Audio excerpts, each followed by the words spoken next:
चुका है। शुरुआत करते हैं बच्चे अपनी आज की इवेंट्स की। अगर मैं बात करूं तो नाम है सिलेक्शन दिव्यास्त्र।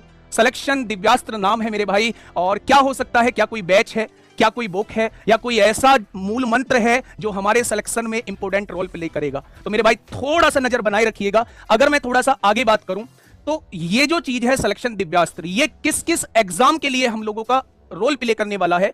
तो अगर एसएससी के एग्जाम्स की बात करूं तो एसएससी के ये सभी एग्जाम्स उसमें कवर होने वाले हैं। चाहे आप सीजीएल के लिए चले जाओ, चाहे आप लोग सीएचएसएल के लिए चले जाओ, सीपीओ के लिए चले जाओ, सिलेक्शन पोस्ट के लिए चले जाओ, दिल्ली पुलिस के लिए चले जाओ, एमटीएस के लिए चले जाओ, इवन जीडी के लिए भी अगर आप देखोगे ना तो आपको उतना ही महत्वपूर्ण वो नजर आएगा। अगर मैं बात करूं यूपीएसआई, एएसआई, कांस्टेबल के लिए चले जाओ मेरे भाई। मैं ये कह रहा हूं कि जितने भी वनडे एग्जाम है ना, चाहे वो रेलवे का कोई एग्जाम हो, कोई भी रेलवे का एग्जाम हो, चाहे वो सीडीएस हो, आईबी का पेपर हो, चाहे वो बैंकिंग या स्टेट एग्जाम हो, सबके लिए ये सिलेक्शन दिव्यास्त्र जो है ये रामबाण साबित होने वाला है। अगर मैं थोड़ा सा आगे आप लोगों को बताऊं तो मेरे प्यारे साथी, अगर थोड़ा सा आगे हम लोग बात करें तो सिलेक्शन दिव्यास्त्र को लेकर आपके तमाम तरीके के क्वेश्चंस जो है वो आपके मन में आ सकते हैं।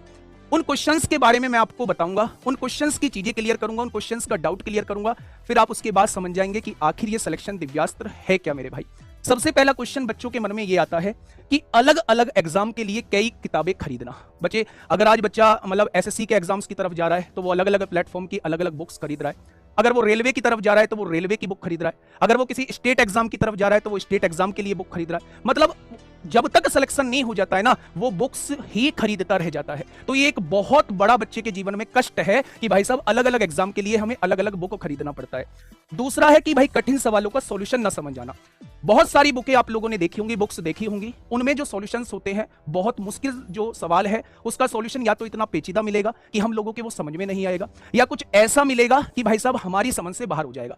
फिर हम क्या करते हैं? फिर हम ढूंढते हैं टीचर्स, जो टीचर्स इन सवालों के डाउट को दूर करेगा, या फिर किसी फ्रेंड को हम लोग देख रहे होते हैं कि भाई कैसे इन समस्याओं को कैसे दूर किया जाए। तो मतलब आप ये देखो कि ये तमाम तरीके के क्वेश्चंस जो हैं वो बच्चे के मन में आ रहे होते हैं। अगर मैं तीसरा क्वेश्चन की बात करूं तो ये बहुत ज्यादा एक डाउट रहता है बच्चों के मन में। अगर कोई गलत क्वेश्चन आ गया, किताबों में एरर है, गलत आंसर होने पर कंफ्यूजन होना, मान लो सॉल्यूशन ही गलत क्रिएट हो गया या आंसर की में गलत आंसर टिक हो गया, तो मेरे भाई फिर बच्चा 2-3 घंटे एक ही क्वेश्चन में अपने वेस्ट कर रहा होता है कि यार ये तो मेरा इतना बढ़िया बेहतरीन टॉपिक था और मुझसे क्वेश्चन इसका क्यों नहीं हो रहा है, इसका आंसर क्यों नहीं मैच कर रहा है। तो एक बहुत बड़ी समस्या ये भी है बच्चों के मन में। अगर मैं बात करूं, बहुत सारे बच्चे आखिर मैथ क्यों नहीं सीख पाते? बहुत सारे बच्चे आखिर मैथ इसलिए नहीं सीख पाते क्योंकि बहुत सारी चीजें टाइप वाइज नहीं मिलती उन्हें। एक क्वेश्चन कर लिया किसी और टाइप का, नेक्स्ट